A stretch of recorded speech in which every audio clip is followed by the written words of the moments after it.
가만, 혹시 포탄 소리 때문은 아닐까요?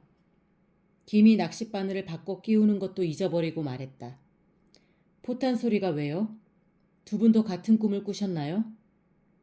박의 질문을 들은 김이 정말 하는 표정으로 나를 바라보았을 때 나는 천천히 고개를 끄덕였다. 갑자기 싸늘한 새벽 냉기가 옷 속으로 파고드는 것만 같아서 나는 단추도 없는 앞자락을 자꾸만 여몄다. 정말 이상한 일이군요. 박이 다시 가볍게 진저리를 치며 말했다. 셋째 날 새벽 3시. 자다가 나는 깨어났다. 악몽은 꾸지 않았다. 집 앞 골목의 방범등 불빛 때문에 방 안의 윤곽이 잘 드러나 보였다. 화장품이 어지러이 놓여있는 화장대, 달력, 그리고 벽에 걸린 일정표. 마감일이라고 쓴 날짜에는 붉은 사인펜으로 X표가 그려져 있었다. 나는 주섬주섬 일어나 책상 앞으로 갔다. 아직도 윙 소리를 내며 컴퓨터가 돌아가고 있었다. 어젯밤에 낚시터에서 돌아와 글을 쓰려고 낑낑대다가 그냥 잠들어버린 일이 떠올랐다. 그런데 왜 컴퓨터를 꺼놓지 않았을까? 마감일은 지났지만 나는 아직도 쓰려고 한단 말인가? 무슨 글을 더 쥐어짤 거라고 생각했기에 나는 이것을 꺼놓지도 않았단 말인지, 그렇다면 컴퓨터는 내가 잠든 동안에도 계속 모터를 돌려가면서 커서를 깜빡거리고 있었단 말인가? 책상 위에는 편지가 놓여 있었다. 이번에는 인천이 발신지로 되어 있는 편지. 나는 그것을 집어들었다. 저는 한 대학에서 총여학생 회장직을 맡고 있는 여학생입니다. 선생님 글을 읽고 나서 다시 한번 대체 무엇을 할 것인가에 대해서 오래 생각했습니다. 가끔 선생님 또래의 선배님들과 이야기를 하다 보면 차라리 그때는 얼마나 행복했을까 하는 생각을 하기도 합니다. 어떤 학자의 말대로 그때는 별이 빛나는 창공을 보고 갈 수가 있고 또 가야만 하는 길의 지도를 읽어내던 그런 시절은 아니었을까 하고 말입니다. 밤 3시. 제 방 창밖으로 아직도 별은 빛나지만 별은 우리에게 아무것도 말하지 않습니다. 멀고 희미하게 반짝이고 있을 뿐. 이제 저는 제가 무엇을 원해야 하는지도 모르겠습니다. 모든 것이 혼돈입니다. 추신. 지금 곰곰 생각해보니 저는 이제 겨우 22살입니다. 나는 편지를 책상 서랍에 집어넣었다. 시계를 올려다보았다. 밤 3시.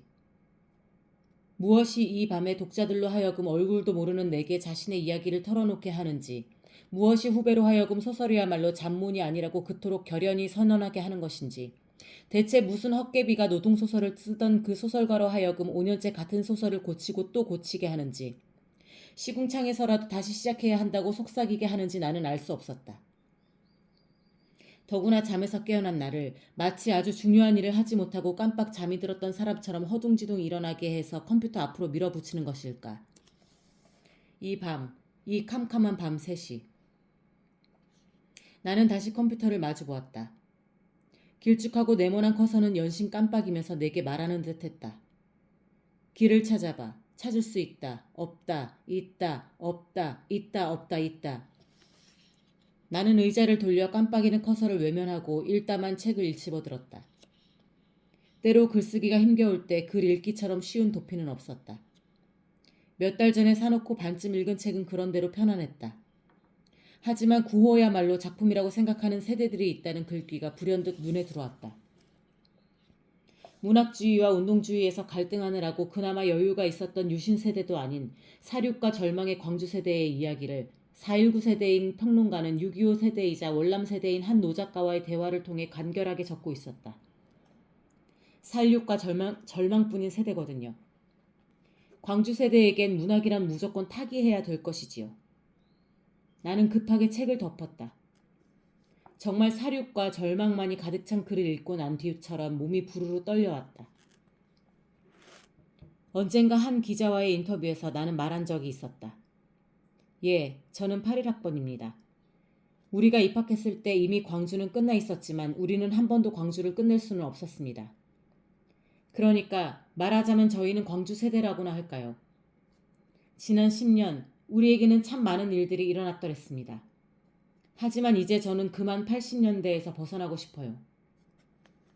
나는 그때 아마 감히 생글거리고 있었던 것 같다.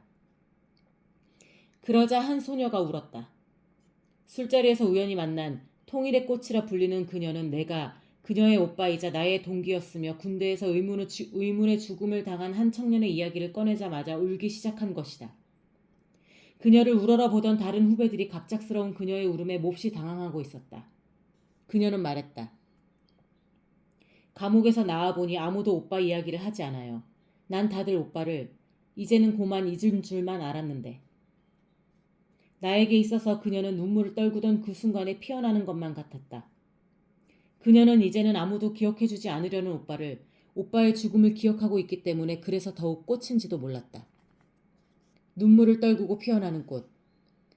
언젠가 그녀도 잊혀질지 모르지만 잊혀져서 간결하게 정리될지도 모르지만 잊혀졌다고 해서 꽃이 아닌 것은 아니었다.